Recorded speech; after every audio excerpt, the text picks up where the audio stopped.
Hello, and welcome to today's webinar in the Knowledge Miles series, which is the set of lectures associated with the 695th Lord Mayor of London.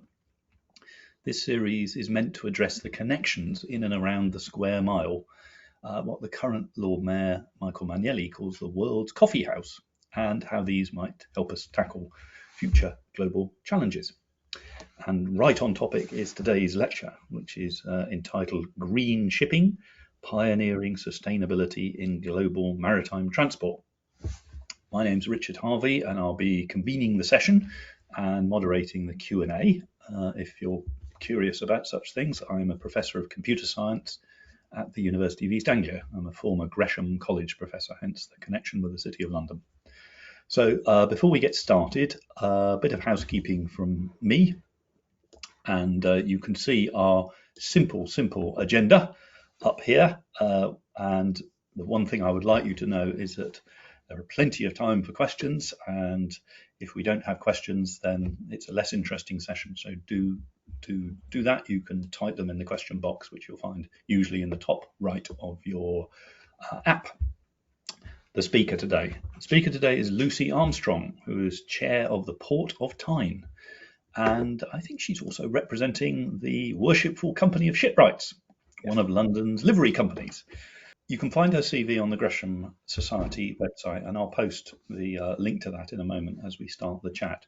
But in this series, we don't spend a lot of time going through people's CVs. Life is too short for CVs, is the view of this series, or resumes if you're watching from the United States.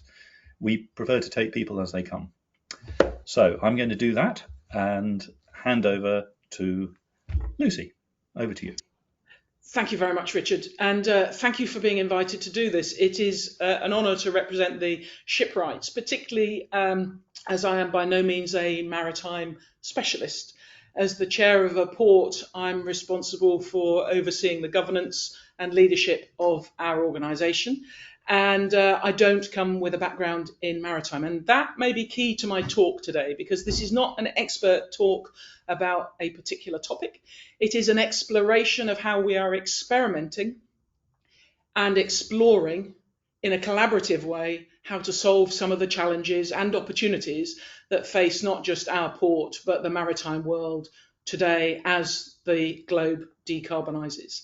So it's for that reason, the experimental bit, which is why I've chosen this topic, and the reason why it might be me and the Port of Tyne, I'll come to cover that.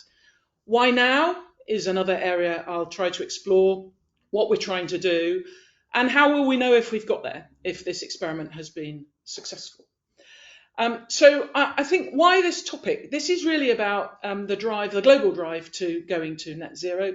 And in maritime, that is really difficult. And it's difficult because the planet is made up of water. Trade is something that human beings have been doing literally for thousands of years.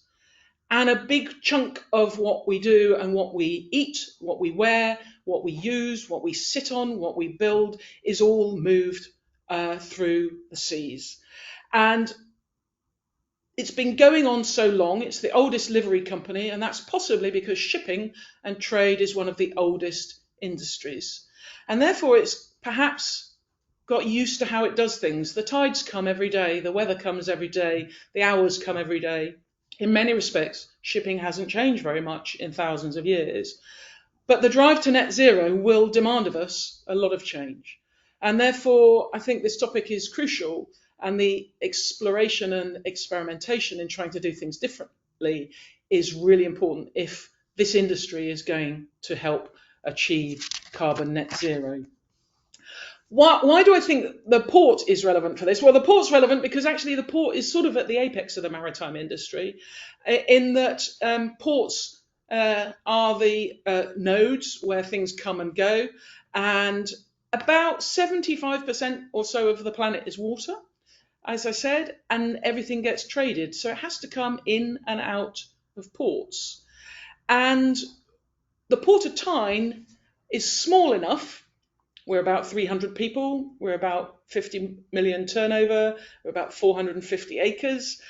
in the northeast of England. We're small enough that we can experiment and explore and innovate, but we're large enough to have the resources to be able to bring in partners or to learn and to consciously innovate and consciously transform. We also see our role as a facilitator. Just as a port is a go-between of physical stuff, we might be a go-between for education, a go-between for knowledge, a go-between for relationships.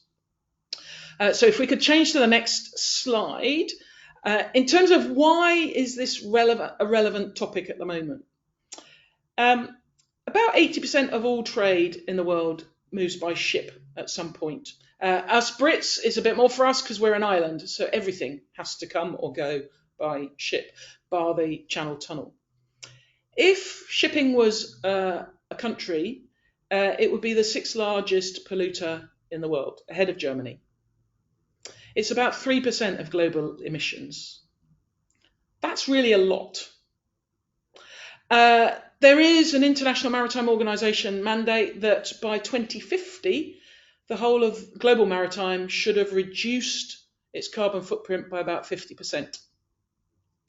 The US, Japan, and the UK have said actually we need to be at 0 by 2050. And it won't escape your notice that Japan is also an island and a heavy trading nation, and the US has 2 very large coasts and again is a big trading nation. So the challenge is big, and it is now, and that's why we have to get on with it. The other challenge and why we have to experiment is at the moment, green fuels for shipping are about 40 to 60% higher than the traditional fuels. And this is actually quite a big bar for ship owners, shipping agents, the shipping lines to want to change. And also the timescales in this industry are really long. Ships' lives are 25 to 35 years. So actually, we need to be doing things now that won't have an impact until the 2050 target.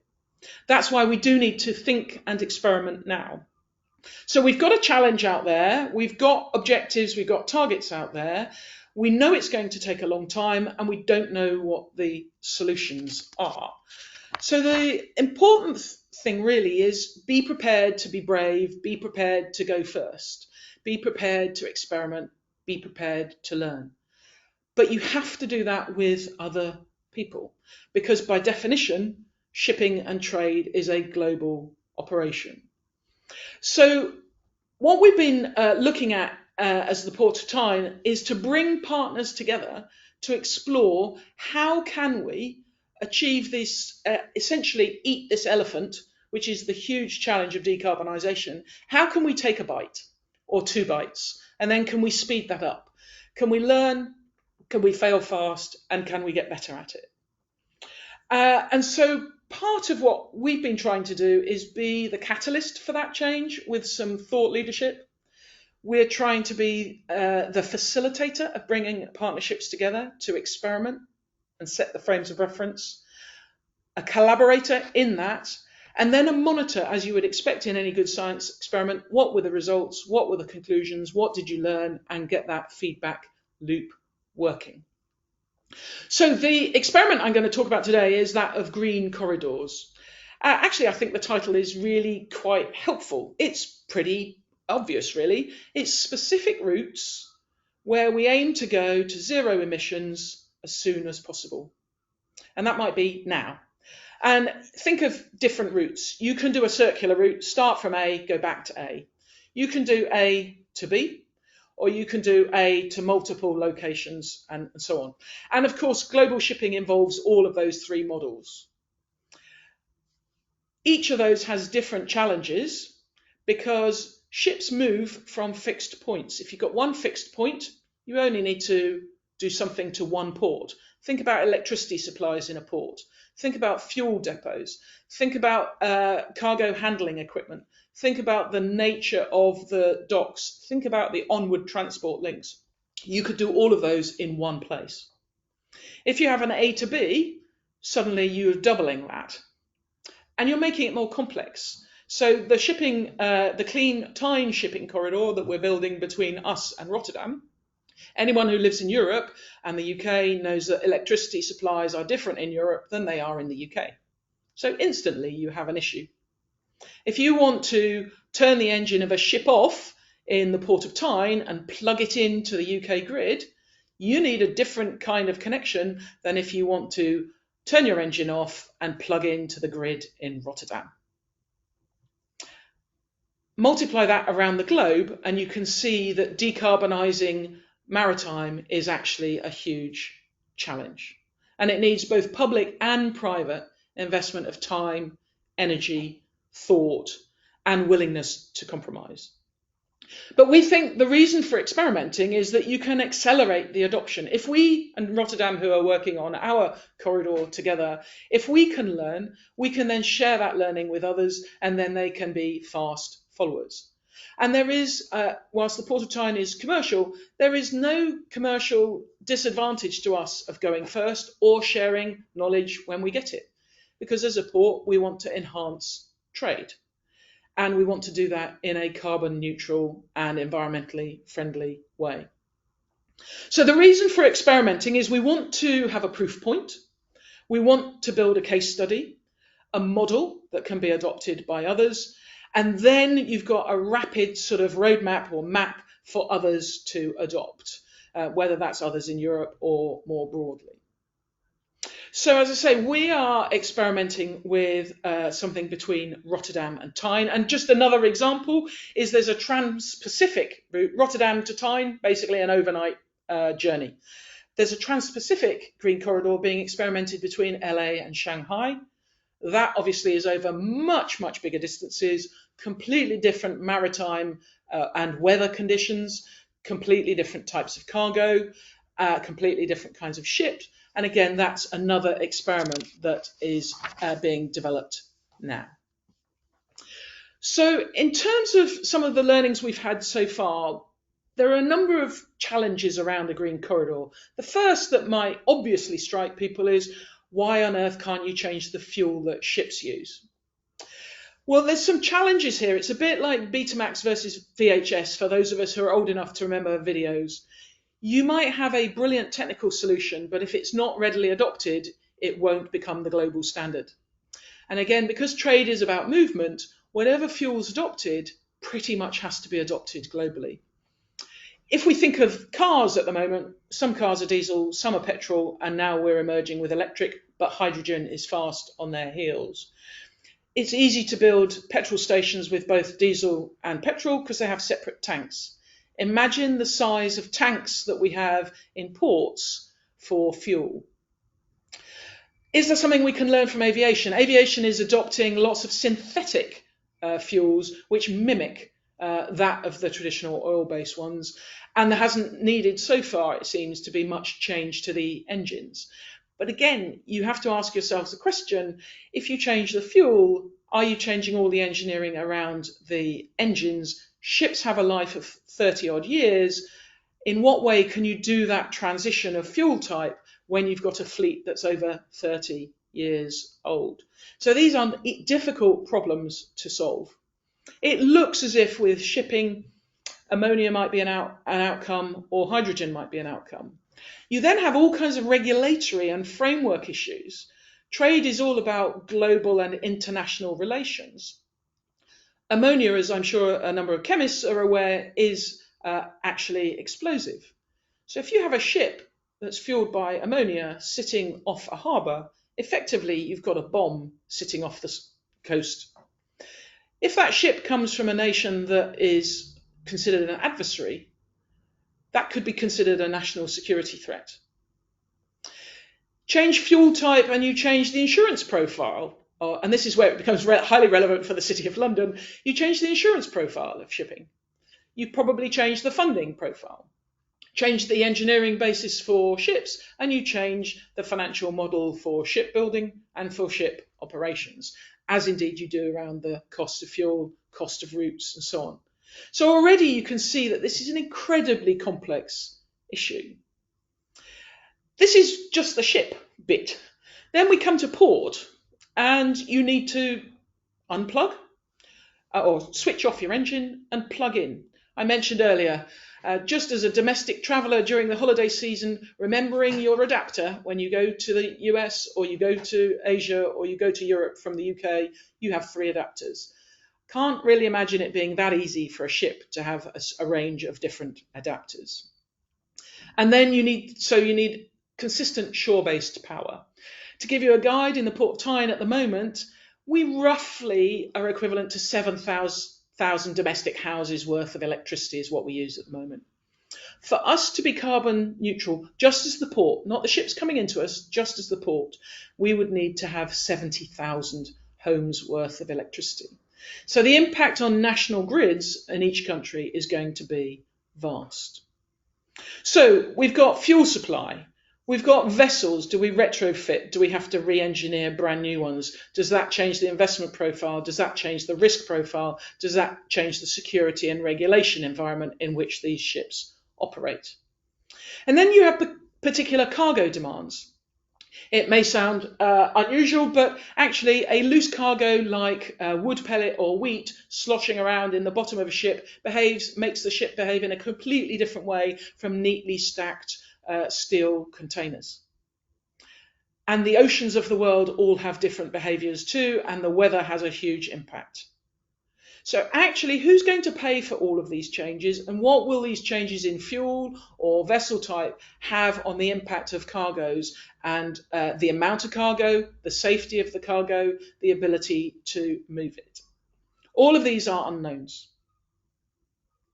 So all of those issues are why we are experimenting with a really simple Tyne to Rotterdam, A to B green corridor. And if we move a slide over, this is a really complicated slide, which I will leave to you. But this is what my colleagues across the sector came up with as a result of pretty much 2 or 3 days of trying to think through this issue, which I think encapsulates how complex all of this is. And I've tried to summarize that by talking about fuel supply, port operations, vessel adaptations, cargo changes, regulatory changes, and the impact on electricity. I'm not expecting you to read that now, but I'll leave you with that later to give you an idea of the complexity. If we move on to the next slide, this is why green shipping corridors may look like almost a facile or really simple objective against this huge agenda that we face. But the fact is we have to start somewhere. And we have to start now for the reasons I mentioned earlier about the longevity in this industry and the reasons of the International Maritime Organization, saying we need to be reducing things by 2050. So this experiment will start small. We hope it will encourage others to look at other green shipping corridors, but other aspects of this huge decarbonisation challenge that we all face. And what we're able to do is, by moving fast and getting early feedback from this very simple approach, it will enable that bit almost to be ticked off. Then we move on to the next bit in the agenda. And you start to see how interrelated this carbon neutral agenda is. And hopefully we remove some of the historic policy challenges where you get unintended consequences. Because we cannot live in a world where a ship carrying food comes into a port and it can't plug in, or it can't discharge its cargo, or it can't then refuel to move on to the next bit. Because all of us on the planet are dependent on maritime trade to feed us, clothe us, house us, and enable that global economy and the social economy to work. So I will end my discussion by saying this is somewhat unusual, I think, in this series, in being a tiny insight into how you start to tackle some of these huge global issues. But you must be pragmatic, you must be realistic, you must be ambitious, you must move fast. And at the Port of Tyne, we're incredibly proud to be participating in something like this, because if we learn, we get better. If we get better, we're more successful. We offer people better careers. We provide a better service to our customer. and hopefully we're a better corporate citizen, not just in our region, but across the economy and across the globe. Thank you very much. Thank you, Lucy. Right, well, there's plenty to think of there, including your splendidly complicated thought diagram, which I enjoyed a lot. Now we have questions. Let's start with Andrew Ross. He asks, can a blue bond be created that makes a £1 per container charge at ports for shipping across marine protected areas? And I had some written correspondence with him while you were talking about, do you mean a bond or do you mean something else? And he said, I know I mean a bond. So have you given any thought to that? I have absolutely no idea, I'm afraid. So I think if we're talking, if I understand correctly, perhaps I break it down for you. So blue bonds have been used, I know, to refinance debt, particularly in third world countries. And the idea is that the country might find it difficult to access sources of finance, but if they do these environmental things, then finance is found. So it's a sort of rich person's instrument to make impoverished people do what they want to do. I think what Andrew is talking about here is taxing containers as they land and then ring fencing that money for good things of the type that you were talking about. Is that a practical option? Well, in another bit of my life, I chair a social investment fund that specifically focuses on investing money in things with the primary purpose is a social purpose, and you could argue this is comparable. I could see that that would be possible. I don't actually see a role for a port being involved in that. And I think the challenge here would be as soon as you go into that kind of space, and particularly in the maritime industry, because it is international, because it is about moving between countries, it is about moving between different regulatory bodies, the ability of global entities to arrive at a consensus position is protracted, complex, and subject to all kinds of differing partners with differing goals. And the International Maritime Organization, as a result, is a brilliant example of that.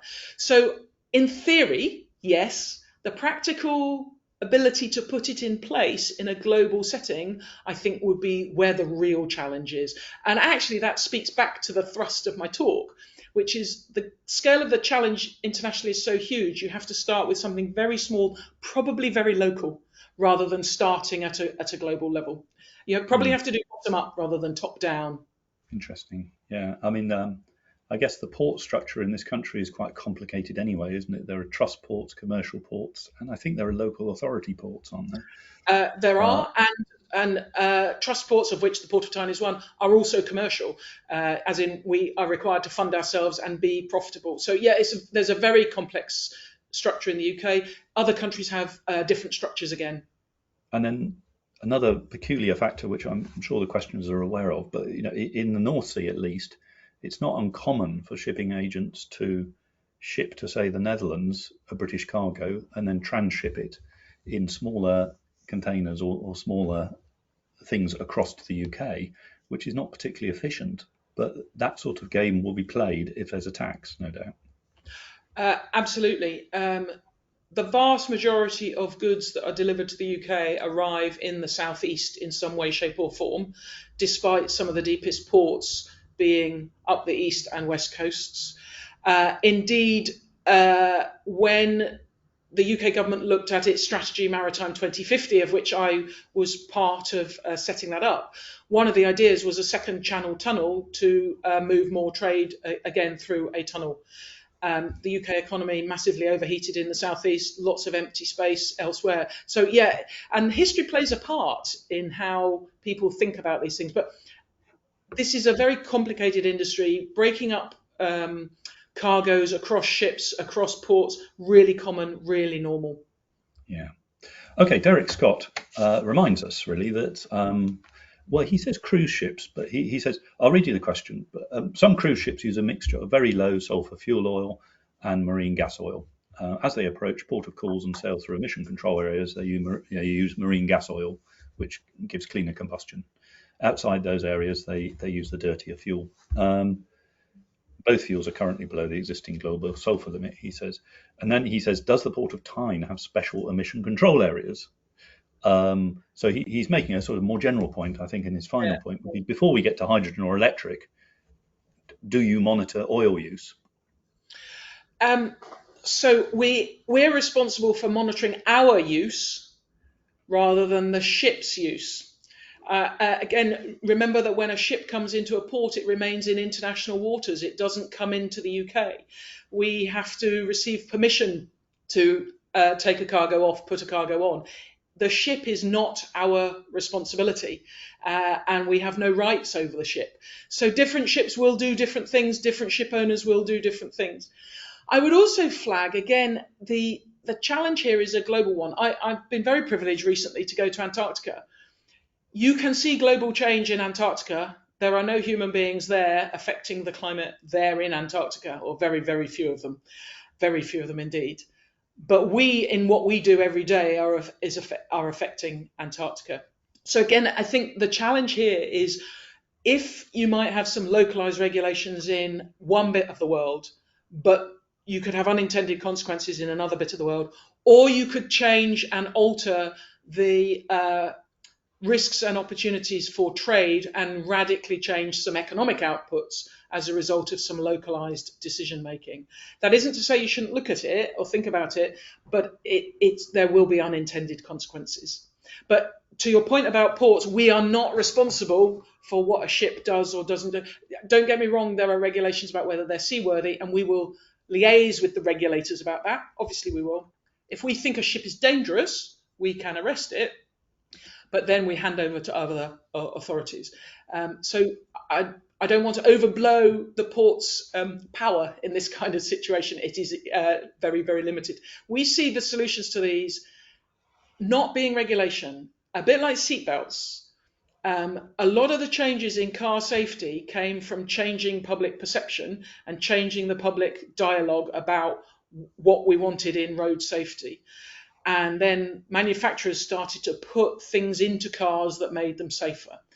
And regulation actually came quite late in the day in terms of road safety.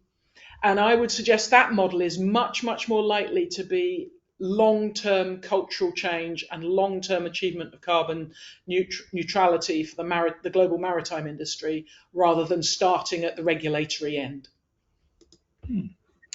Okay, yeah, I hadn't thought about seatbelts. I must look that up after your talk. Right, I'm going to keep us moving. So Martin Kember-Smith asks, I'm aware there have been attempts to develop more sophisticated sail technology. Do you have any thoughts on this? I think at least somebody had a sail ship coming in on the East Coast this year, I think. In fact, a couple of weeks ago, rather different, but we had a modern replica of a tall ship from I think the 1750s came to us a couple of weeks ago. Yes, we are aware of those. There are also lots of experiments on all electric ships. Norway's got a couple, and the UK has some very exciting development around what are called pilot boats, which are the boats that go out to put a pilot on a very large ship to bring them into a river and into a port. And we are participating in some of those experiments. So yes, we are seeing them. Again, imagine the challenge of, if we go to a modern sailing ship, you are suddenly changing the physical dimensions of a ship coming into a river, depending on the impediments. If you've got electric cables going across your river, which many do, or around your port, actually a modern sailing ship may not be able to get in. But I am aware of a number of experiments, electric, sailing, all kinds of experiments going on. The challenge with starting with the ship, of course, is there's massive capital investment in a ship. And as I said, they've got a lifespan of 30 odd years. So again, I'm not sure the innovation that will be readily adopted will start there. I think it's more likely to start in the services and the routes and the fuel type, and we'll move to the big, heavy capital stuff later. To give you an illustration, we now have electric cranes here at the Port of Tyne, and we have an all-electric sort of forklift truck fleet, and our lorry fleet also is now at carbon zero. So but we're probably an early adopter compared with some others, and our cranes are still hybrid cranes, so they can be all electric, but they are still hybrid. But it takes time, and those cranes are a couple of million quid each. You need to be pretty sure they're going to work. You need to be pretty sure they're going to be reliable, and you need the resources to be able to go and invest in them. And I guess, I mean, ports, I don't know if they have a duty to be this, but if they're wise, they have to be resilient to power failure and various other things, because they're you're part of the critical national infrastructure, aren't you? We are indeed part of the national critical infrastructure. And just as an aside, during COVID, the Port of Tyne happens to handle about 45% of the UK's tea imports. Everybody who's ever been to Britain knows that we are fueled on tea. And the Cabinet Office rang us to discuss how we were going to ensure that Britain would still get a cup of tea during COVID. Interestingly, during that conversation, we were able to say to them, we also handle the biomass, so a transition fuel towards carbon zero. We also handle the biomass that's equivalent to 1 in 8 of the light bulbs, and we wondered whether the Cabinet Office were interested in that aspect of our operation as well as the tea. Well, come on. Tea is important stuff. But you can't have tea without electricity to boil the kettle. Yeah. Okay. I'm going to keep you moving. Malcolm Waugh, who I think, looking at his email address, must be from Scotland. He says, parochial question, perhaps. Scottish ferry capability is in crisis. The latest play by the Scottish government is to go all electric. What can UK shipping bring to this party in terms of a ferry green shipping corridor design, infrastructure and vessel build to meet the global emissions challenge? Not necessarily exclusively electric. Yeah, well, it won't surprise you to learn one of the reasons why we're looking at Rotterdam as the corridor is that we have regular shuttles trade. We have a daily ferry to Amsterdam, which is a combination of passengers and freight. And I would agree with him that I think some of the shorter ferry routes and to the Highlands and Islands, and I've been on the CalMac ferries, I think absolutely would be a good place for some of the heavier capital investment, exploration and experimentation to take place sooner rather than later. I think the challenge with the recent Scots bit has been how much capital investment it actually takes, and also perhaps the choice of provider and how much risk you're willing to take on a new technology and on a new approach, as opposed to the tried and tested.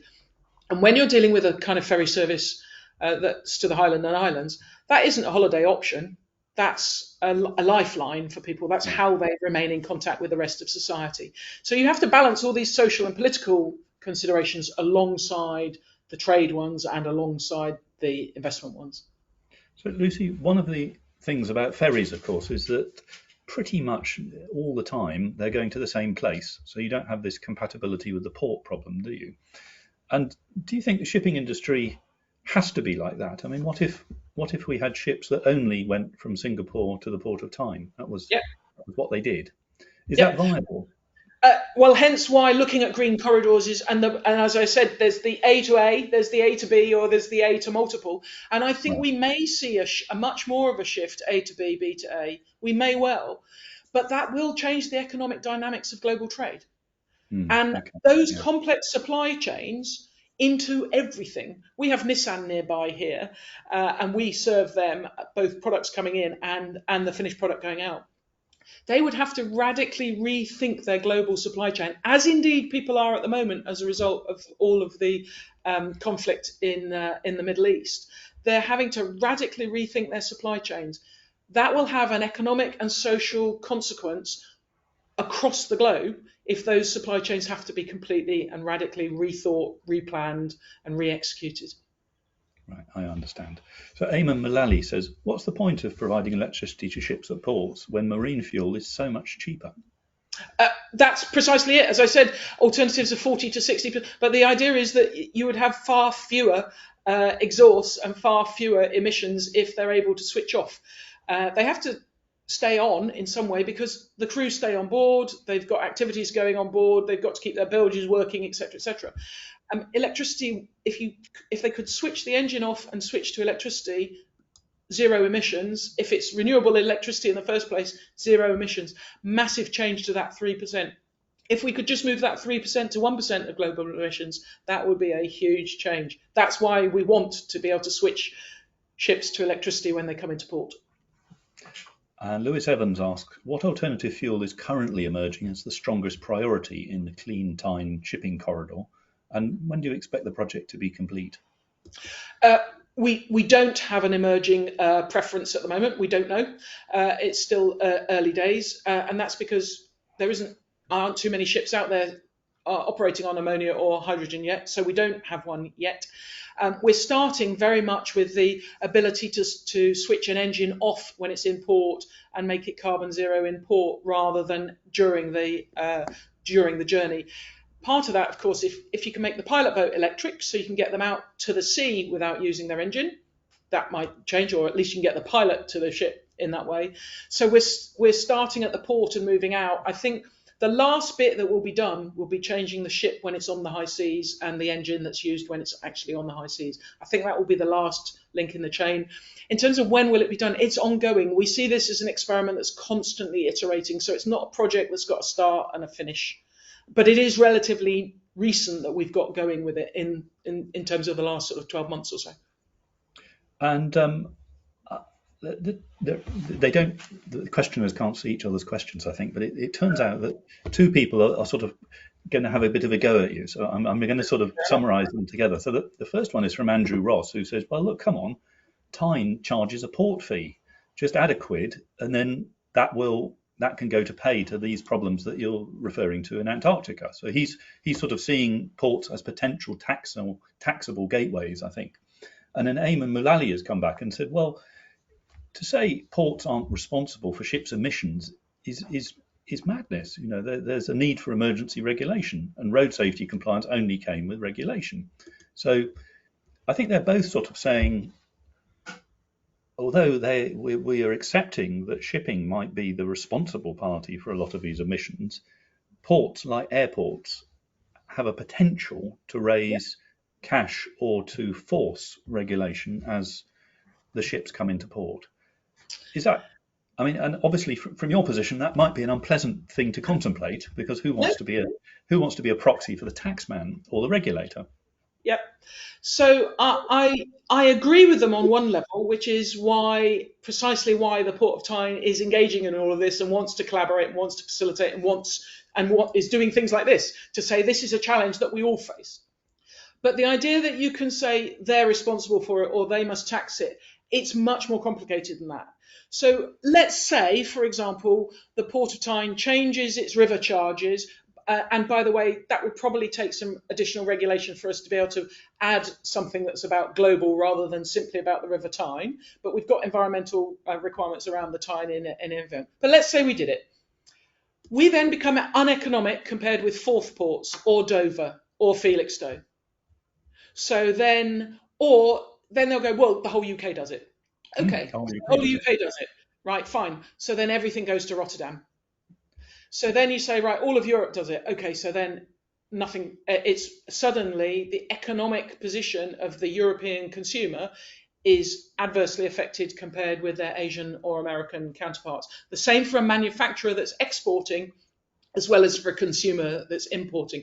This is why this is global and complicated, and why I think you have to start from bottom up rather than hoping that you just impose a regulation on top and somehow it will get sorted.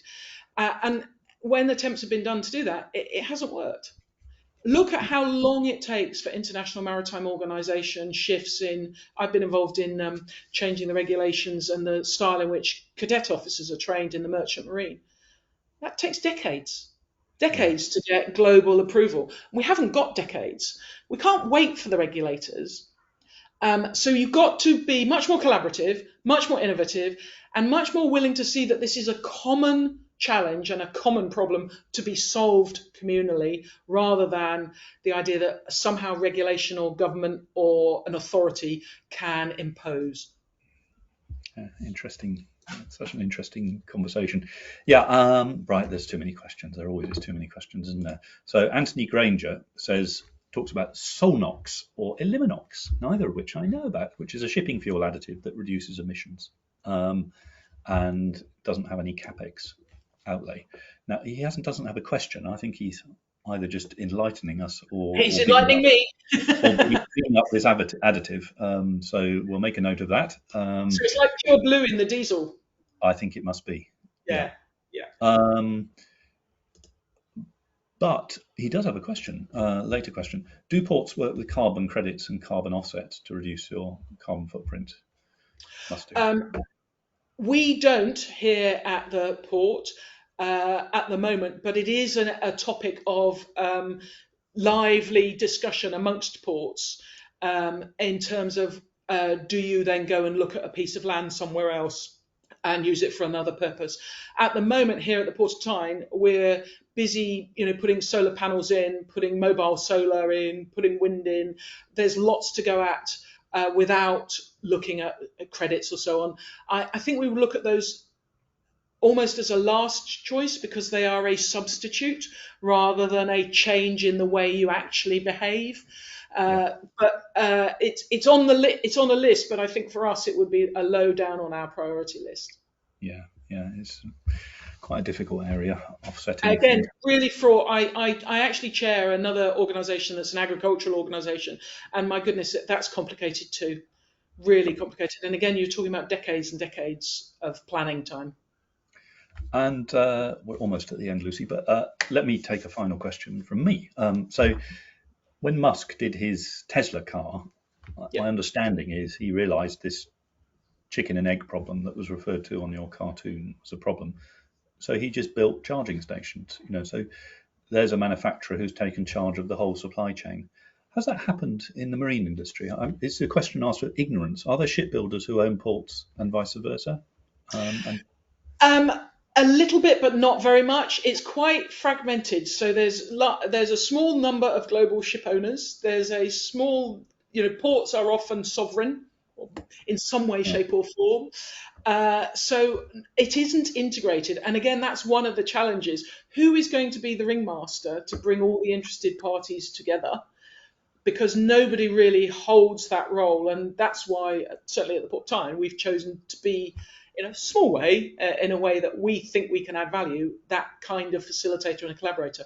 So no, there isn't the integration that you see in some other supply chains.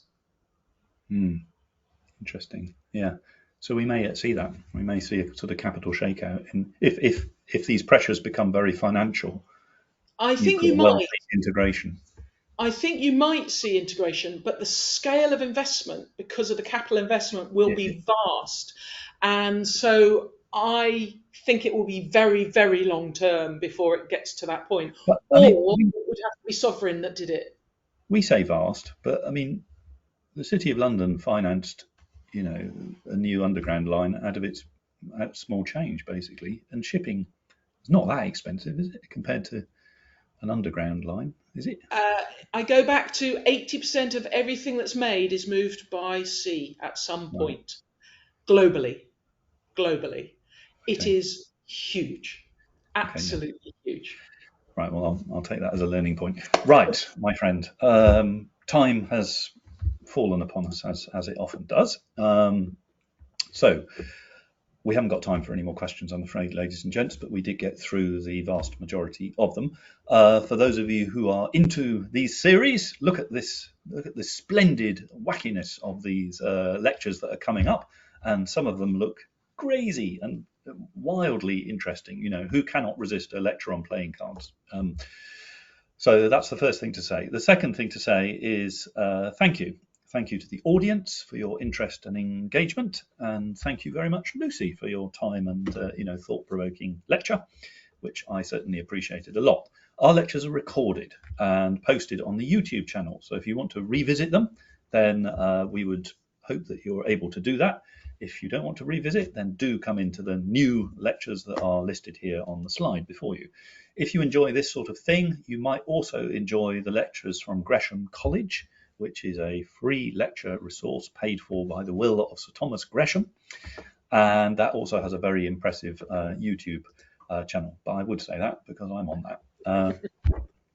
Other than that, thank you very much, everyone, and goodbye. Thank you.